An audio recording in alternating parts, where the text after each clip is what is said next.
parce que aujourd'hui, il se pose un problème au niveau de la CAN 2019 au Cameroun. Je voudrais attirer votre attention sur la méthode et sur le contenu de ces informations. La Côte d'Ivoire est un pays sous le leadership du président Alassane Ouattara qui sait organiser des grands événements et qui a su organiser des grands événements et qui continuera d'organiser des grands événements. Vous vous souvenez qu'il n'y a pas longtemps, nous avons organisé un grand sommet des chefs d'État et de gouvernement de l'Union africaine et de l'Union européenne à Abidjan, avec beaucoup de dextérité. Nous avons organisé hier les Jeux de la francophonie avec tout le bonheur et le brio que l'on reconnaît à la Côte d'Ivoire. La Côte d'Ivoire saura, parce qu'elle a été retenue pour l'organisation de la CAN 2021, organiser cette CAN avec le professionnalisme, la détermination et surtout avec le savoir-faire du peuple ivoirien. Donc nous avons été retenus pour la CAN 2021 et la Côte d'Ivoire a mis en place, sous le pilotage du Premier ministre, un comité d'organisation qui est au travail. Nous avons mobilisé sur le marché international 200 milliards de francs CFA, 300 millions d'euros pour des infrastructures sportives et d'hébergement. Et les entreprises ont été retenues pour construire ces infrastructures à Korogo, à San Pedro, à Bouaké, à Yamoussoukro et à Abidjan. Nous sommes au travail, dans les délais et pour tenir surtout compte du cahier des charges. La Côte d'Ivoire est un pays responsable et quand nous prenons nos responsabilités, quand nous acceptons d'organiser des événements, nous le faisons avec tout le professionnalisme nécessaire et surtout qu'il s'agit là de la fête de la jeunesse africaine. Donc nous sommes surpris que le président de la CAF, la Confédération africaine de football, puisse faire une déclaration aussi importante sans qu'il y ait la précaution nécessaire de nous aviser d'une part et surtout de prendre quelques précautions de langage.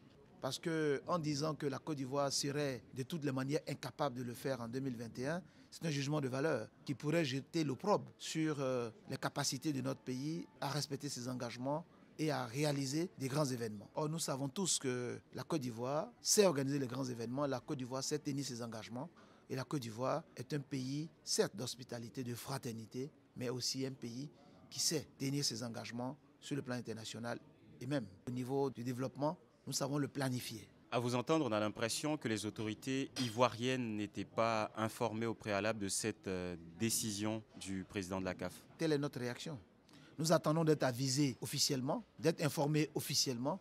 Et alors nous donnerons, après avoir analysé tous les contours, notre décision. En tant que ministre des Sports ivoirien, que comptez-vous faire maintenant que la Côte d'Ivoire est devant le fait accompli? Mais non, la Côte d'Ivoire n'est pas devant le fait accompli. Je voulais attirer votre attention sur le fait que rien n'est acté. La CAF a pris une décision, c'est une organisation autonome, mais elle devrait confronter cette décision au tribunal arbitrage du sport. Le Cameroun se propose de saisir le tribunal arbitrage du sport pour faire valoir ses droits, parce que ce pays a aussi des contraintes et a investi énormément d'argent, énormément de moyens et d'énergie dans cette affaire. Donc ce n'est pas aussi simple que cela.